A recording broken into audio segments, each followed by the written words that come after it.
everyone. Welcome to the 287th episode of the Internet of Things podcast. This is your host, Stacey Higginbotham, and your co-host, Kevin Toffel. And we have, I think it's going to be a really fun show for you this week. We're going to be talking about Amazon's Sidewalk efforts. We're going to be talking about funding for a low-power wide area network company and why low-power wide area network companies matter. We've got new gear from Wise, updates to a bunch of products we know and love, such as Madam A, little Wi-Fi mystery from Google. Intel has some new edge processors for those of y'all in the industrial IoT. We've got an IR controller that's launching, and Microsoft has launched a competitor to an AWS service. Plus, Mozilla is spinning out its Web Things platform, and we'll talk about, does that even matter? Kevin has also tried a couple new devices this week and one app. He's tested the new COVID exposure app for the state of Pennsylvania. He'll share a little on that. And he's testing the Nuheara IQ Buds 2 Max. It's a lot of words to basically talk about hearables. Our guest this week is going to be Andy Boyd, who is with 3M, and he's in charge of the Filtrate products. So we're going to be talking about air quality indoors. We're talking about COVID-19, and we're talking about how hard it is to be a materials company building a connected device. You're going to want to stay tuned for this, and you're going to hear from our sponsor, Perceive, which makes chips for edge, AI, and inference. All right. Before we get to the show, let's hear from another one of our sponsors. This week's sponsor is Ayla Networks. Ayla Networks is a leading provider of edge connectivity, device management, and application enablement for the Internet of Things. Ayla enables the world's largest companies to connect any device on any cloud to any application. They have the fastest time to market. They are flexible and future-proof. Plus, with Ayla Networks, you can increase your operational efficiencies and enhance the customer experience. If you want to connect your device to the IoT, go to www.aylanetworks.com for more information. That's www.aylanetworks.com. Okay, Kevin. So the big news this week is Amazon talking about Sidewalk. And I'm going to also say the other side of this is that on Thursday, the day this particular show comes out, Amazon is also holding its annual just bombard the press with new announcements related to Madam A and the Echo ecosystem. The gadget extravaganza. We were invited to this virtual event, but we can't talk about it yet because we don't have any information. And yeah, so next week, I guess we get to recap that. Yeah, next week you'll hear what we think. And you'll also, if you're a subscriber to the newsletter, you'll be able to, Friday, 8 a.m. Central Time, you'll get an email in your inbox that says, boom, this is what happened. This is what we think. Here's our analysis. But in the meantime, don't be sad because Amazon, as a preview, or just because it felt like it, decided it was going to talk about its Sidewalk plans. And Sidewalk is something it announced last year at its device extravaganza. The idea was that Amazon had a hard time connecting devices for its Ring home security system stuff. So the doorbell, the lights, the security cameras, etc. And what it wanted was something that had connectivity that was further out from the home. So Wi-Fi was out of range, and they basically wanted to put lights at the edge of your property. How would you do that? So Amazon said that they had developed something called Sidewalk. Sidewalk was a sub-gigahertz proprietary technology that they engineered to be a little bit more secure. And they, in LA, had created a mesh network that worked over a specific area of LA, and they launched a reference design for a dog collar that could track your dog in this area. The collar was called Fetch, and that's what they talked about at that event. So a year later, they have now said that they are going to create a low-power wide area network. That's really what this is. And Tile is going to be one of the first customers. Tile is a company that does trackers. They're Bluetooth-based trackers. So they will work if you're within some sort of Amazon Sidewalk device. And this is a device that could have a Bluetooth radio. It could actually have a LoRaWAN radio. And I don't know what other radios it might have. Well, it's going to have something that's going to connect to the internet. Because that's the idea here, to get these low power devices such as a Bluetooth tile tracker to not just be able to be found from other tile users that have the app, but the location data could then be sent through a Sidewalk bridge. And by Sidewalk bridge, I mean pretty much any Echo device or any Ring device, which has internet connectivity, obviously. And that way, you've expanded the reach of where you can find your devices. Right. The key here is distribution. So it's a distributed low power wide area mesh network.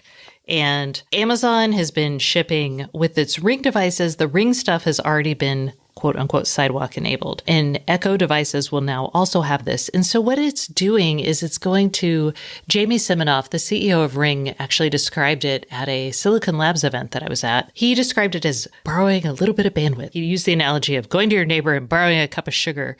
In this case, you're going to your neighbor and borrowing a little bandwidth so you can tell where your tile is, or so you can use their network to turn your lights on and off that are at the edge of your property. I actually looked a little bit into this, and I don't know if we've talked about it before, and I'm sure that we're going to hear more later this week at the event. But if you go to the Sidewalk project page, they do mention all the devices that act as Sidewalk bridges, and we just named a bunch of them. But that little bit of bandwidth is no more than 500 megabytes of your home internet bandwidth. So yeah, if you want to be part of this network, you may give up a little bit of bandwidth, but that's not a tremendous amount, 500 megabytes. You're not going to be sending videos over this. It's more for sensor data and location data. They also have, and I started to read through it, but boy, was it technical, a nice privacy white paper on this, because that's the other thing. People want to know, well, if I'm part of Sidewalk Labs, if I use this network, what information is given? Right. Does Amazon now know where my keys are? Yeah, exactly. So I don't want to go into it too much more because I think we're going to get a lot more details later this week, but that's just a guess on my part. So big picture, super exciting. I've been excited because in the idea that Jamie Siminoff talked about at the event I was at was basically that we need cheap, always on connectivity for devices that we don't currently have today. Jamie is not the only person who has thought of this. For example, I'm part of the group Helium. It was doing its proprietary network, and then it signed up to do a LoRaWAN network. And basically, it is a distributed LoRaWAN network. And the idea is for IoT devices, you need some sort of really cheap, really easy connectivity, because a lot of these things, a lot of the benefits accrue to connecting kind of low value stuff, right? And doing something like cellular connectivity is just too expensive. You can't call up AT&T every time you want to connect a tracker for your keys. Maybe you do it for a tracker for your kids, so it's a connected watch or something like that. But for most people, you don't want to pay a subscription. You just want something that has like a little bit of information, like, oh, here I am. My neighbor borrowed my tools. Oh, he's still got it. And that's what these networks provide. And I think anytime you lower the cost of entry to like wireless connectivity, cost of sensors, cost of computing, anything, you broaden it out in a way that makes it more accessible and enables a lot more really cool things that we can do with this. So I am stoked about Sidewalk. I'm stoked about Helium. I'm stoked about anything that brings connectivity to a wider range of devices at a lower cost. So yeah. I agree with you 100%. I wonder if Helium is stoked about Sidewalk. You know, I think not. Probably not. Here's what they'll say. If I call them up and I say, hey, are you stoked about Sidewalk? They're going to be like, it validates our business model. Yes, the typical. Yeah. So it's still too early to declare winners and losers. And we actually talked earlier about this, but Apple is doing, it's a little bit different. It seems to be more tracking oriented, but with their ultra wideband chips, with their Find My, etc. service, we think that sometime in the next, I don't know, maybe it's in October, maybe it's next year, they're going to launch AirTags, an Apple version of a tracker network. And then with all of this, I think it's important to say, yes, this is super important. And then also, where the heck is Google in all of this? Because I feel like, and I have questions about Apple's efforts because we just don't know anything about it yet. Yeah, but well, there's that. I'm not too worried about privacy there because they generally handle that better than most. But I'm worried about the breadth of such a network because not everybody has an iOS device. However, in the US, and I know this is different in every country, we're pretty much a 50-50 split between iOS and Android. So if you think about it that way, if half the population or half of the population that owns a smartphone could contribute to that, we'll call it low power network for Apple, that's actually still pretty good breadth. Right. In Amazon, the backhaul, which is like basically how that data goes to the actual internet from one network to the internet, the backhaul is going to be your Wi-Fi at your home. With Apple's, it's probably going to be your mobile device. Your mobile broadband. Yeah. So, yeah. All right. So Google has nothing here. And I'm curious to see if Google's like, oh, this is an essential thing we need. We don't know. So all that's happening related to that is Senate, which is a company that is building a LoRa-based low-power wide area network. They just got $16 million. And the goal there is to boost LoRa networks in the U.S. And LoRa is a wireless technology. It is a, like we've been saying, low-power, low data rate, wide area network. It can go a mile, sometimes a little bit more. And it's not going to send you video. It's going to send, state, time series data, that sort of thing.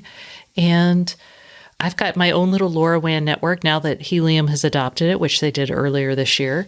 So I am very curious to see what Amazon's moves mean for LoRaWAN. And then I'm also curious what it means for the cellular world where they've been betting on NB-IoT. And I kind of feel like, why would you do NB-IoT if you had all these other options out there that are much cheaper? I suspect you're going to see a continued rift between consumer type tracking versus, say, corporate asset enterprise tagging. The enterprise tags, like LoRaWAN is going into the enterprise. Oh, yeah. So, yeah, and even Bluetooth is.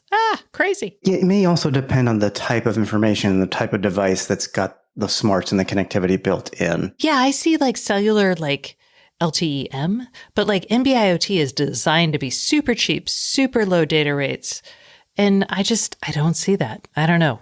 Hey, y'all, if you listen to the show, call me and tell me why you would choose NB-IoT over anything else. And if you're at Verizon or AT&T, you can call and tell me, but I may discount that a little.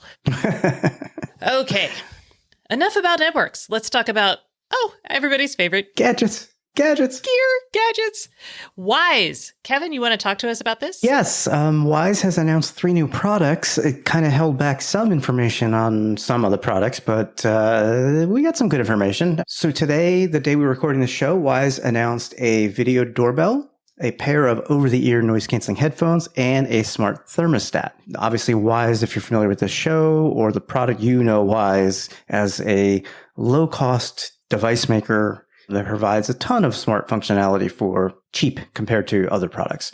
So let's talk about the doorbell first, because that's the only thing we got actual pricing on, and you can actually now pre-order it.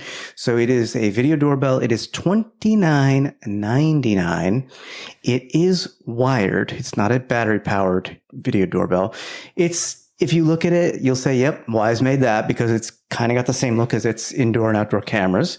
Also, it has the Wyze logo really big on it. It does. I didn't want to say anything. Yeah, but yeah. And it has 1080p video recording, which is fairly table stakes, I think, at this point for any video doorbell. Night vision, IP65 weather resistance, which is pretty decent, and two-way audio. So Wyze is using the same type of feature set that it has on its other cameras, so you can get full-length motion recording, person detection with their new Cam Plus add-on subscription service. There's no SD card for local storage that I know of, which they typically do have on some of their cameras, but that's okay. I can understand that. And then eventually it will have a chime. This is important. Most people, when you wire your doorbell, you're going to wire it to your doorbell chime, but in some homes, it's just not possible. You'll wire it and either the chime doesn't work or maybe your transformer is out. I don't know. Or maybe you want a second chime in the backyard when you're out at the pool, for example. So yes. A wireless chime is very nice to have. So that's not out yet, but they're coming out with one in case that's a thing that you want. Yeah. So they also have their noise canceling headphones. We'd heard leaks and rumors of this, and I was wondering, are they going to be in ear or over the ear? These are over the ear, kind of big cans. No price on these. They offer cancellation up to 40 decibels, which is pretty decent. It doesn't compare maybe with some of the $400 Sonys that you can buy right now, or the Bose, but it's still pretty decent. 20 hours of battery life. You have phone call capability in them, dual voice isolating microphones, wear detection sensors built in so you can pause music or it will pause when you take the headphones off, touch controls. And which smart digital assistant is built in, Stacey? Madam A.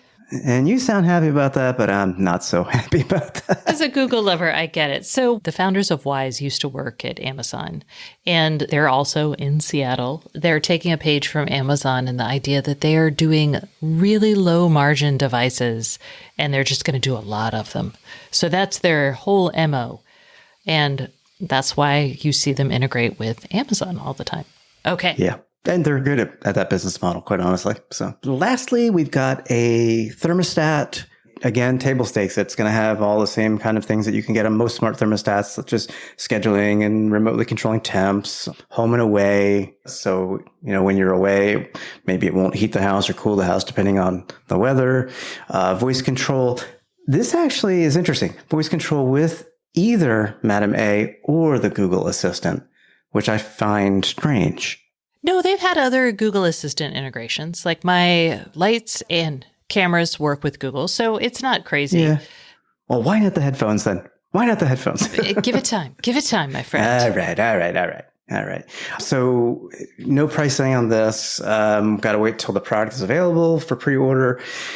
Yeah. So I'd be curious more about the headphone pricing, because to get some really decent active noise canceling headphones, if over the ear now, for you to pay $150 is a good deal, I think. I mean, I paid $350 for my Sonys, for example. Right. Well, we'll see. I feel like Wise is going to surprise you. They usually do. Yeah, that's true. Kevin, what was the last product that you were like, oh, what's it going to cost? I don't remember. The band or the scale, I forget which, but I was double the price of what it actually came out at, which is shame on me. So these are going to be $10. That's no, I'm kidding. $10. He's going all the $10. How low can he go? All right. So that's the Wise news. I know you guys love your Wise stuff. I'm sure y'all will snap these up. In, I guess, smaller newsy news, we'll just kind of dive into some other stuff that's happened this week. Amazon has made it possible for you to share your routines with Madam A. And I think this is great. I think it is so long in coming. It's also going to be competitive with IFT, which, they actually just launched IFT Pro, which is going to be a paid service where you kind of create your routines on their service. With Amazon, what you're going to do is your routines that you create with Madam A, such as like, I have a good night routine where I'm like, good night, and it will lock my door, turn off all my lights. And I feel like it does something else, but I don't remember. It's that great. I don't think about it anymore. So all these things happen. Now, when I create something like that, I can actually share it with everybody, which makes it so easy because not everybody really wants to think about all the things they want to have happen and do this. So that's just a nice little thing. I expect Google to do something like this because, my goodness. I would hope so. And just a shout out to QR codes, because if you're on a desktop and you click a shared routine, you actually get a QR code for the routine, and you just hold up your phone with the Madam A app on it and you scan the QR code and boom, you've got the same routine that you wanted. Who is working these things on their desktop? Okay. But we're going to talk about Google. Google has a mystery product in the Wi-Fi world. What is it, Kevin? Well, I don't know what it is. I know some of what it is. I just don't know if they're going to bring this out soon or what the deal is. But 9 to 5 Google has taken a look. And in fact, they're very good at this. I should give them a shout out, because when a new version of an app comes out on Android, they take what's called the APK. It's the packaged app, all the code in it, and they unpack it and they look at the code to see if there's any hints of upcoming stuff. And sure enough, there are some hints in the latest Google Home app that they saw indicating there's a new device. And this device even has an animation that they found in the app that shows what looks to be like a Google Nest Wi-Fi puck that you connect to some type of, I don't know if it's a bridge or router or what, but you're going to physically wire this thing to something. I don't know what it is. Android Police has also corroborated the report with 2 independent sources, and this is apparently called Breeze, Google Breeze. On top of that, just so you know, I'm not talking out of my butt here, Home Depot and Walmart have actually had product pages for a Google wireless adapter that looks like a Google Wi-Fi puck, but it's called Breeze and it's $99. Don't quote me on the price because that price could change. We don't know. And we don't know what the device does. Like, is it just a single Wi-Fi puck? You can buy that now. So it's not that. I'm wondering, is this going to be some either bridge device or some addition to bring Wi-Fi 6 to Google Wi-Fi? It better be. I mean, Google's kind of behind the eight ball here. I think we're going to see Eero Wi-Fi devices. I know that we've talked about them in weeks prior coming through the FCC. So, and like we've said, for most of this year, if you're in the market for a new router, you should elect to do Wi-Fi 6. So yeah, get on that. Other news. This is much more definite. Intel has launched several new processors designed for edge computing at the Internet of Things. And we've talked a lot about edge computing and what it is, what it isn't. And basically, anything that's not in the cloud is the edge. So it could be like your microprocessor that is on a sensor, all the way to like a really high-powered gateway that is in a factory floor.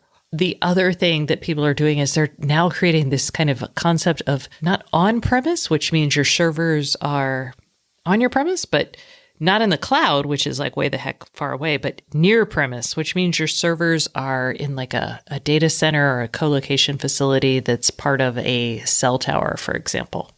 So there's a lot of things happening in this quote unquote edge computing space. But the bottom line for anybody who's excited about this is that people think in the next 2 years, up to 70% of all enterprises will process their data at the quote unquote edge. So Intel's, which has done like 95% of the cloud computing business, is Intel processors. So they're like, well, if all computing is moving to the edge, let's go there too. And they've announced a couple processors. The 11th gen Tiger Lake CPUs are one of those processors. This is their big, beefy, fancy, just super powerful chips. The idea is you would stick this in a server that's, again, on your factory floor or in a local data center, and it would do machine learning, image processing, whatever you want. Intel has also announced the Atom X 6000E series. And the thing that I thought was most exciting about both of these for our audience is these are going to be the first ones that support time-sensitive networking. Just so everybody knows, TSN is a new addition to the Ethernet standard that basically makes it so industrial internet customers can prioritize packet flow on their networks for things that are essential. I always think of it like if some employee is on the factory floor on the Wi-Fi network watching their Netflix, but then there's also like a machine that also is on your Wi-Fi network that needs to report state data on that machine, or maybe it's sensor data that's really relevant for maintenance or uptime. That sensor data is always going to get priority over the employee that's checking out Netflix. I question that choice, but okay. Yeah.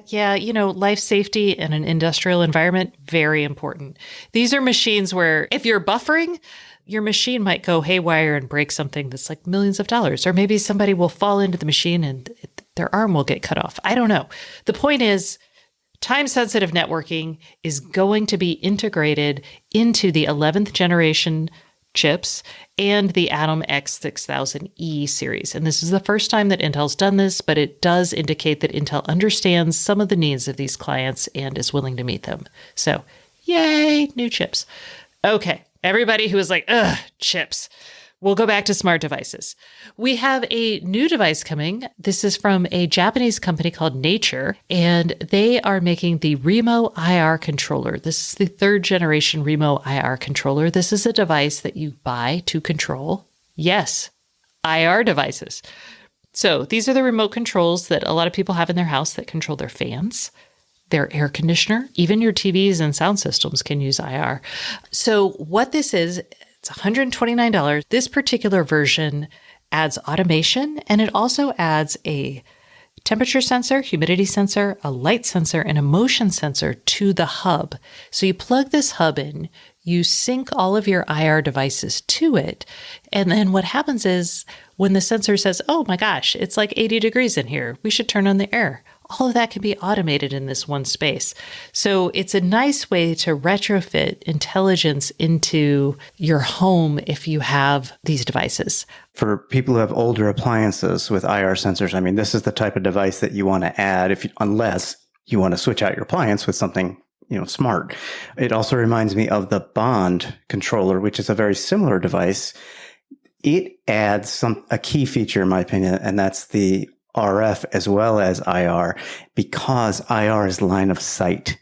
So with the Nature Remo, I presume it has to be able to see your fan, your TV, or your air conditioner. It is not designed for large homes in the US. Yes, that is true.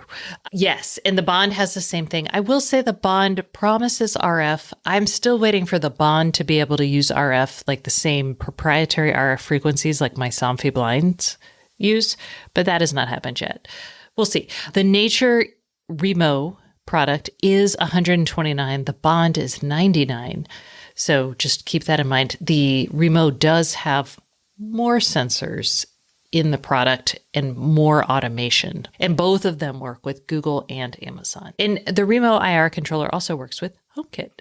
All right, let's talk about space, or rather satellites. In news from Microsoft, which is having its Ignite Developer Conference this week, they did a lot of news around Teams, which we're not so worried about here at the IoT podcast, but they did launch Azure Orbital, which is a ground station offering for satellites. So if you have a satellite, you have to send your data to something to get it onto the internet. Again, this is backhaul.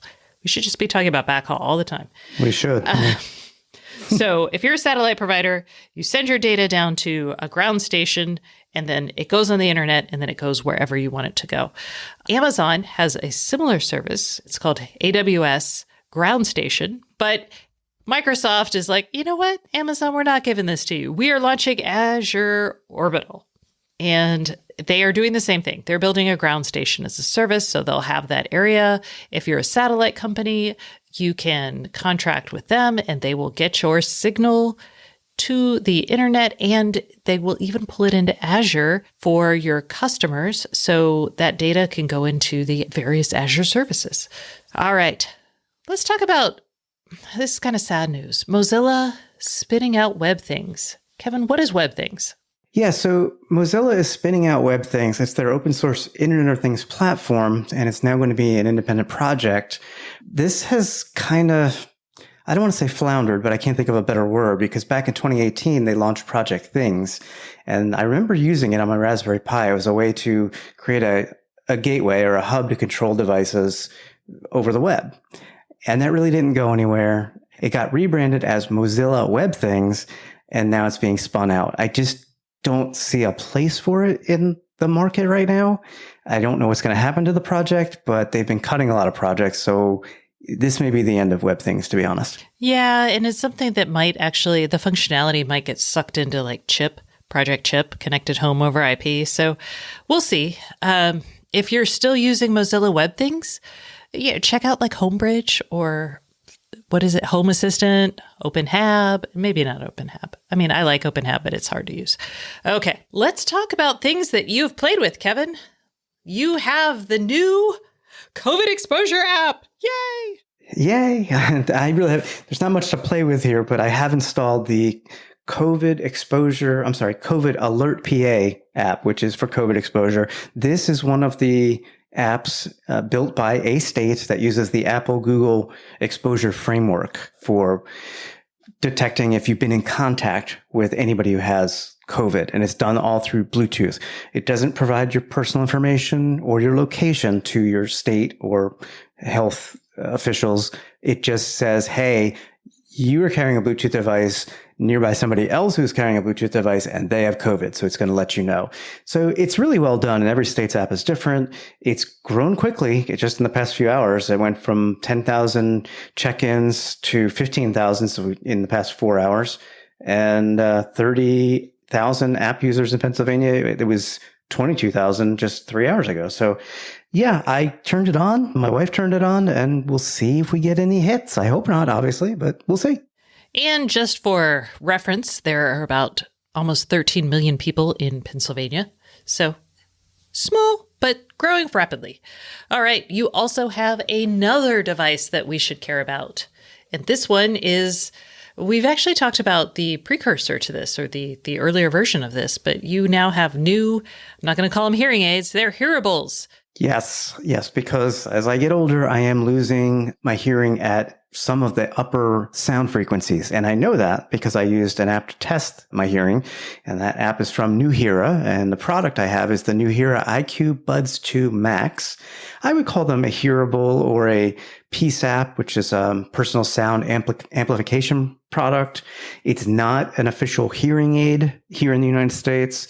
However, audiologists in Australia have created a whole bunch of algorithms to improve my hearing ability, and they've packed it into these two little earbuds.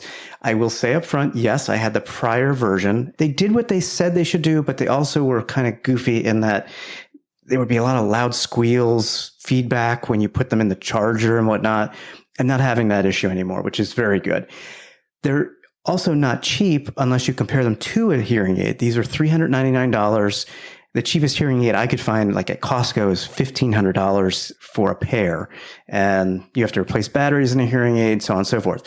What Nuheara has done is, along with the algorithms and the chips and sensors they've put into these, they have created a device that has augmented my hearing, especially in the upper ranges where I could not hear. So I can hear my wife talking around the house much more clearly. No, I cannot eavesdrop on her from, a mile away or anything, but I can hear her when she's speaking. And more importantly, when we watch TV together, I don't have to keep telling her, turn the TV up. I can hear it much better. So as far as smarts, these have 3 microphones, because that's what's used to listen to the outside sounds and amplify the frequencies. They also have passive and active noise cancellation, which is really nice.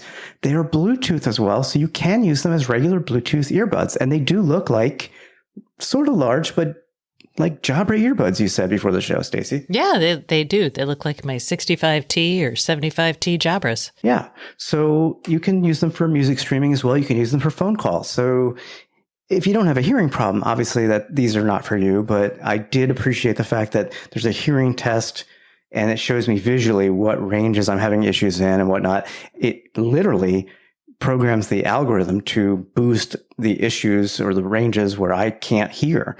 And they're really working well. Also improving on this version is the battery life. It's 5 hours if you have the Bluetooth on.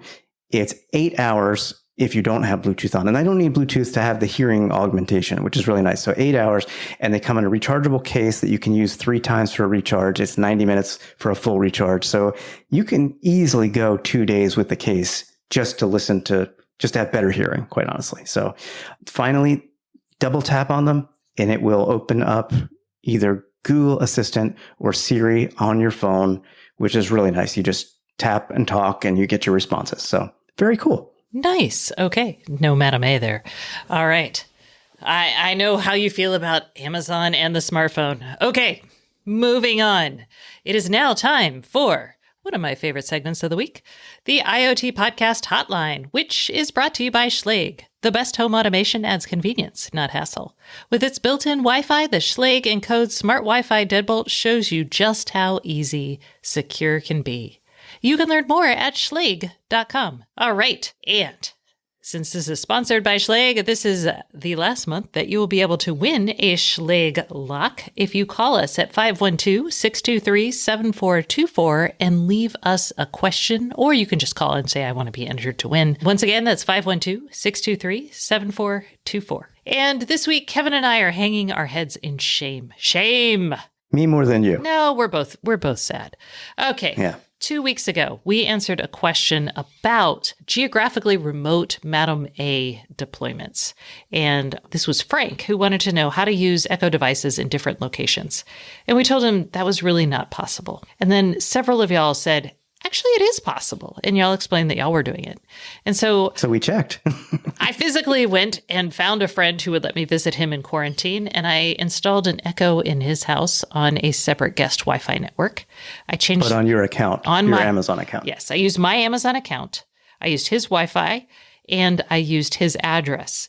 And from there, I was able to control devices that I installed on that network tied to that My account. And I was also able to install devices that were still at my actual home network. So the thing to know about this is if you're going to do something like this, like it's your vacation home, you physically have to go to the place and install it. You can't set it up remotely and ship an Echo to someone. So that's one. Two, when you name your rooms, you cannot name everything master bedroom in both houses because it will confuse it. So you're going to want to have like master bedroom and big bedroom or something else in the different houses because you will be able to control both homes from both Echoes. Yeah, and that was something that I really thought you could not do. And I'd done some research, and basically what I found was you pretty much have to have separate Amazon accounts for the locations. And that's not the case, obviously, because you all called in to correct us, which I appreciate. And then, Stacey, you went and tested it yourself, which is tough in COVID. That was another reason we kind of went down the road we did, because we couldn't really get out to do some testing easily. But in any case, I apologize. And I'm actually thrilled you can do this, even though I'm not an Echo home. But people who, like Frank, want to use Echoes at work and at home, it actually can be done. Yes. So, mea culpas, or I guess I don't... Mea culpa. Mea culpas? That's terrible. All right. Thank y'all for letting us know. And Frank, I hope you hear this. And if you would like to call and tell us, A, we're wrong, or B, just ask us a question, give us a call at 512-623-7424, and you will be entered to win. And that concludes the news portion of this week's show. But please stay tuned for our guest, Andy Boyd, who is in charge of the Filtrate product line at 3M. He's going to be talking about indoor air quality, so important, and the things that 3M learned building a smart product for the home. Hey everyone, let's take a quick break from the Internet of Things podcast for a message from our sponsor. This week's sponsor is Perceive, and I have CEO Steve Teig here to tell me about Perceive. Steve, why don't you get started with a little bit about what you're doing with Perceive? So Perceive is really about upgrading the whole idea of sensing into perceiving. Whereas sensors just hand you pixels or hand you audio, but have no idea what they're looking at or what they're listening to, we see a way to fix that. That is to bring the capabilities that today live only in the data center to offer comprehension and context to sensors that are running at the edge. Our first product to embody these ideas is our chip, Ergo. It is Ergo that is able to run these data center class neural networks in the context of a tiny chip that has the low power that the edge requires with the privacy that the edge confers. Can you elaborate a bit more on the performance? For example, what are the tops per watt? Ergo provides remarkably high capability and also remarkably high power efficiency. We have enough horsepower to run some of the largest neural networks that people currently run in the data center, and we can run them at a power efficiency of more than 55 tops per watt. What that means is, first, we're 20 to 100x more power efficient than pretty much anything else out there. But the second thing is that's enough capability that we can run data center class neural networks while still preserving extremely long battery life and reducing the heat that the chip generates, which makes it easier for the product packaging to be built. It can be smaller, doesn't need a fan, stuff like that. Excellent. So I'm sure it's been a challenge bringing sophisticated machine learning to the edge. How are you making that happen? We realized that to go for 20 milliwatts running very large processors, to go for a 50, 100x advantage over what had been done before us, we really had to start with a clean sheet of paper and a new mathematical approach for how it is one computes neural networks and implements them in the context of an edge device. There are lots of folks working on machine learning inference, and pretty much everybody else who is doing that inference does it in more or less the same way, with a big array of multiply accumulators, or MACs. Some chips have big arrays, some small arrays, some analog, some digital, some 32-bit, some 8-bit, but they're all doing kind of the same stuff. And as a result, they all have about the same power efficiency. We have rethought this problem, have found a different way of doing neural net computation that doesn't, in fact, involve an array of multiply accumulators. And that's where our advantage comes. Okay. So what would this mean for devices fitted with Ergo? Oh, this opens up all sorts of applications to consumer devices for the very first time. It enables better detections in your security cameras, much more battery life in a mobile device, making objects behave the way they're supposed to by having much more sophisticated user interfaces that can understand what's going on around them and without the creepiness of sending data up to the cloud. Okay, so where can listeners learn more about Perceive? Well, a good place to start would be go to our website at perceive.io.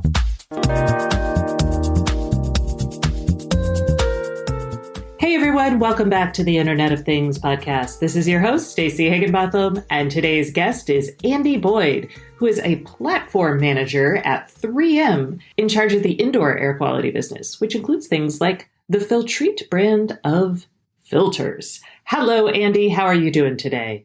I'm great, Stacey. Thanks for having me. Oh, I imagine that you have been busy.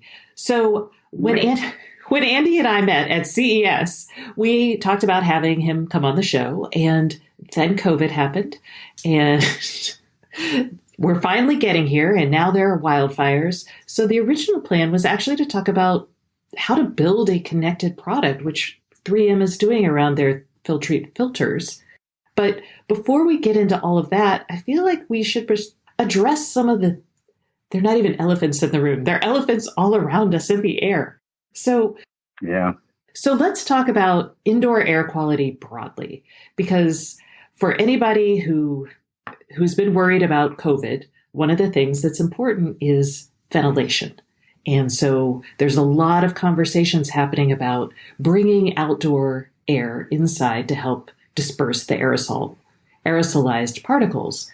But in the last month, if you're on the West Coast, bringing in outdoor air is kind of terrifying because the wildfire smoke.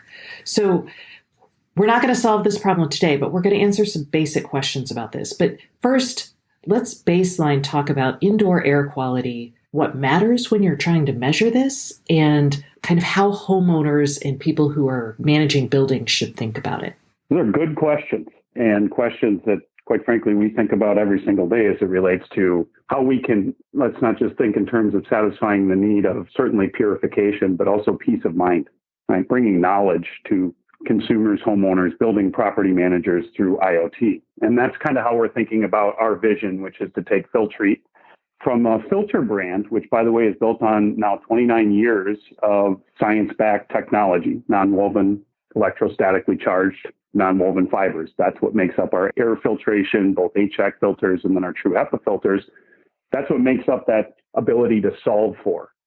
The problem that we've run into, of course, over the past couple of years, and certainly the past couple of months, is that it's become very clear to people, consumers across the world, that just because you can't see or smell or feel the air, we're not equipped to handle these types of things. I mean, COVID is a great example of this. And so, to answer your question around, what basic 101, what should people care about? We care most about particles, particulate matter, PM 2.5.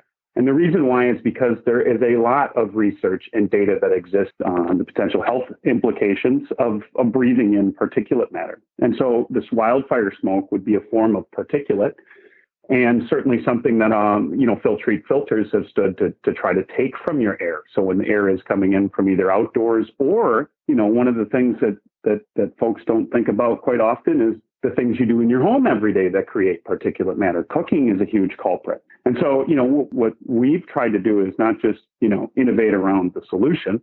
And that's where, again, we're always looking at what the best ways to be able to remove the culprit is.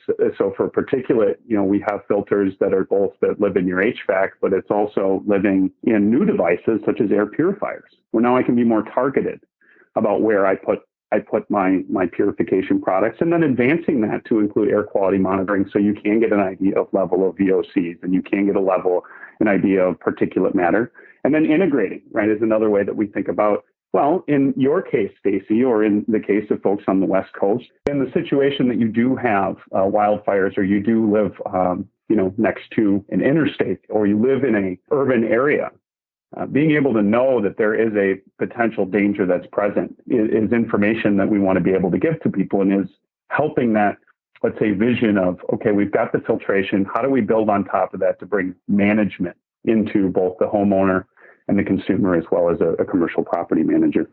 Okay, so that is a lot. And I will tell you, right now, I have 2 different air quality products that measure my indoor air quality.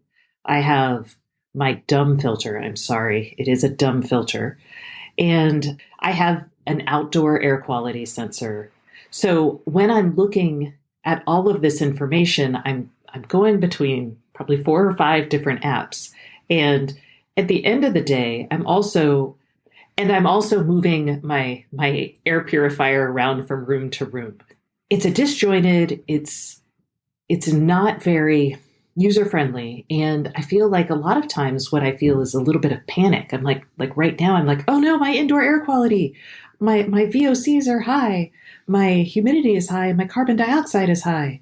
I should open a window, but I can't. So what does the ideal system, let's pretend we're fast forwarding 5 years, what is that system going to look like for a homeowner, especially when the world isn't on fire outside? I don't want to think about this quite so much. So what should this look like in the future?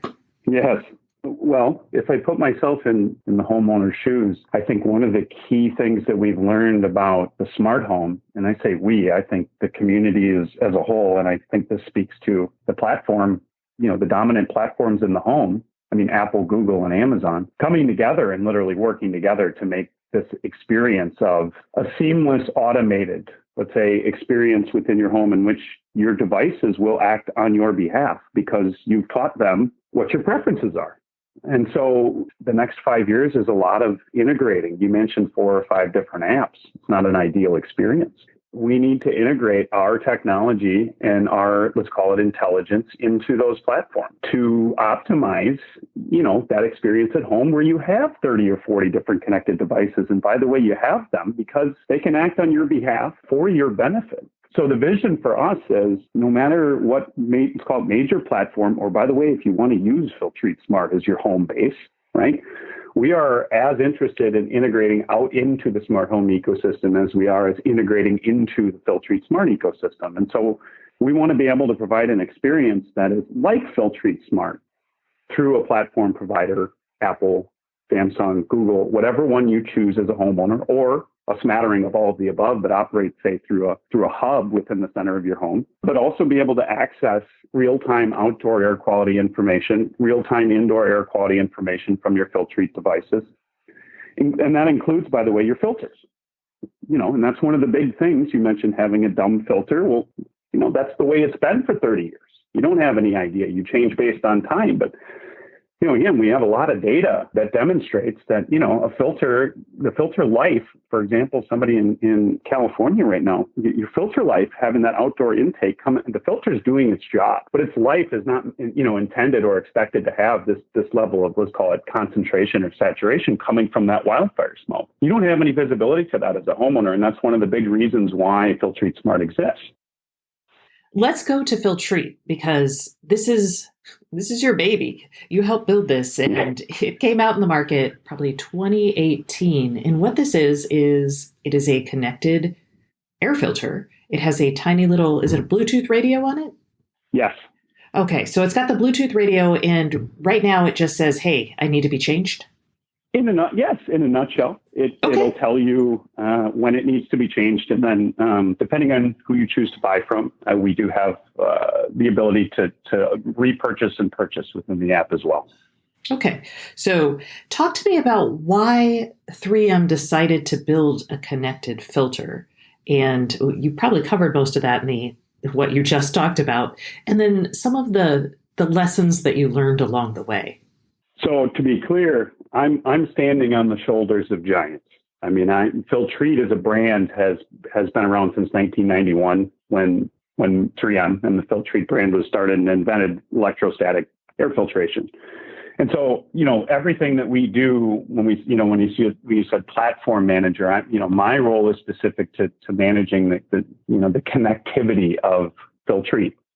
So why connect an air filter? Well, for 28 years, we've understood that the journey to managing an air filter is, let's say, not ideal.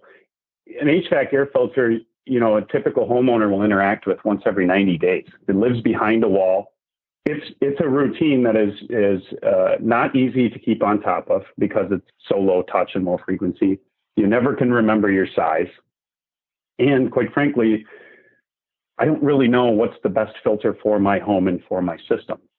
And so ultimately, the smart air filter, born just over 2 years ago, was the culmination of decades of understanding, let's say, the customer's journey to managing HVAC air filters. In addition to this, let's say, bigger step into air quality is a real problem.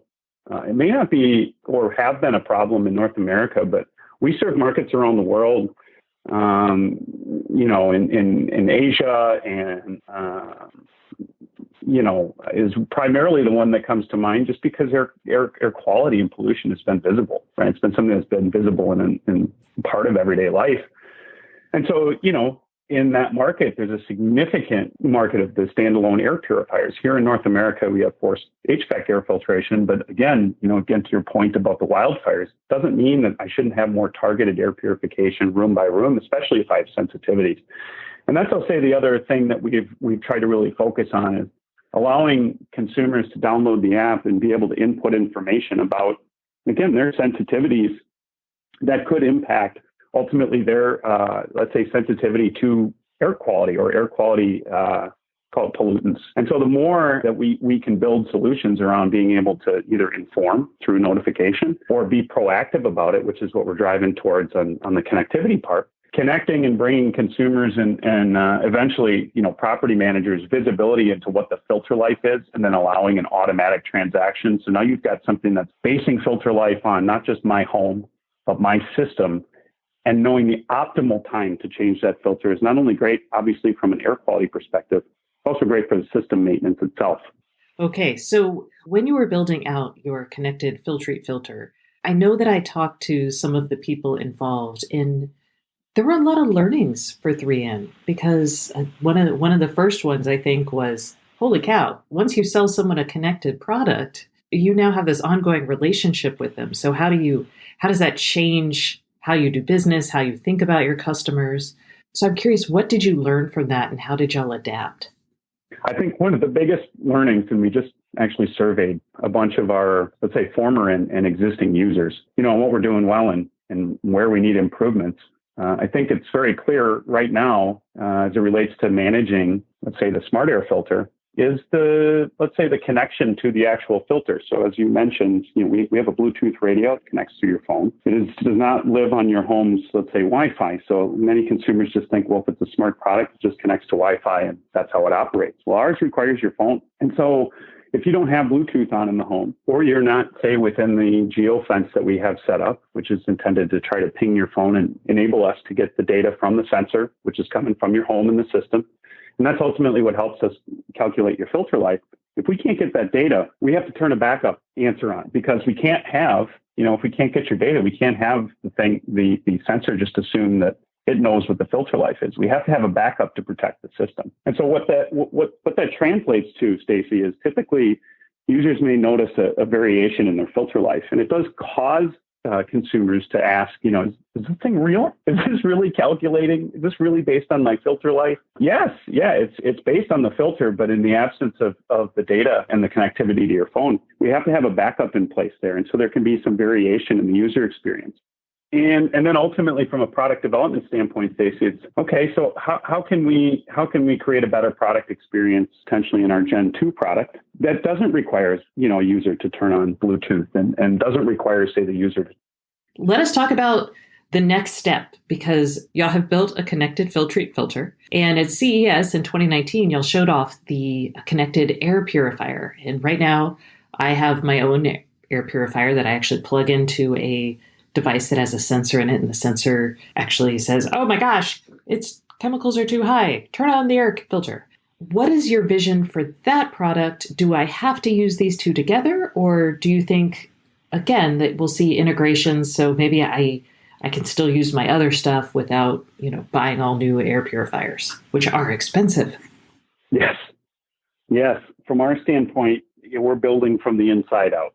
So there are always, a lot of different products in the market. We start with the filter. We start with the thing that is most important to actually cleaning your air, and then we start kind of building from there. We are working on let's call it an improvement or update that will enable all of our non-smart air purifiers to be smart enabled through a smart plug.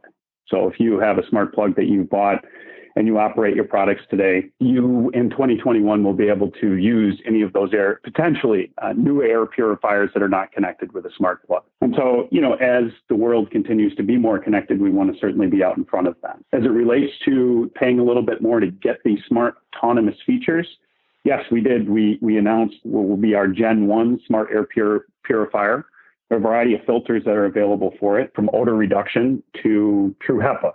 Our vision is ultimately to enable an affordable way to get the best purification, technology, most effective. And, one of the things that I think we're really very stringent on is CADR as a rating and being AHAM verified.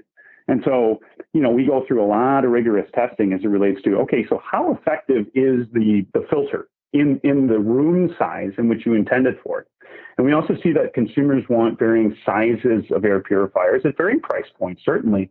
But for example, in my bedroom, I don't need a 300 square foot or 400 square foot tower purifier. I need something that just sits on the tabletop. I need something that's more customizable to the room size, to potentially a nursery. And then you can scale that all the way up to large size rooms. So, as connectivity kind of continues to scale, and as consumers' willingness to want to have maybe more information at their hands continues to scale, and certainly I think, air quality awareness is booming right now. 2 years ago, I remember having personal conversations and talking about what it is I do, and he would say, air quality. What do you mean air quality? You mean like a Glade? And say, no. We want to take things away from, right? We want to take things out of the air for you, and we're trying to purify. And I think that, again, everything that we do, certainly my role and our team's role is to be able to connect those things, but we're laser focused on solving the problem.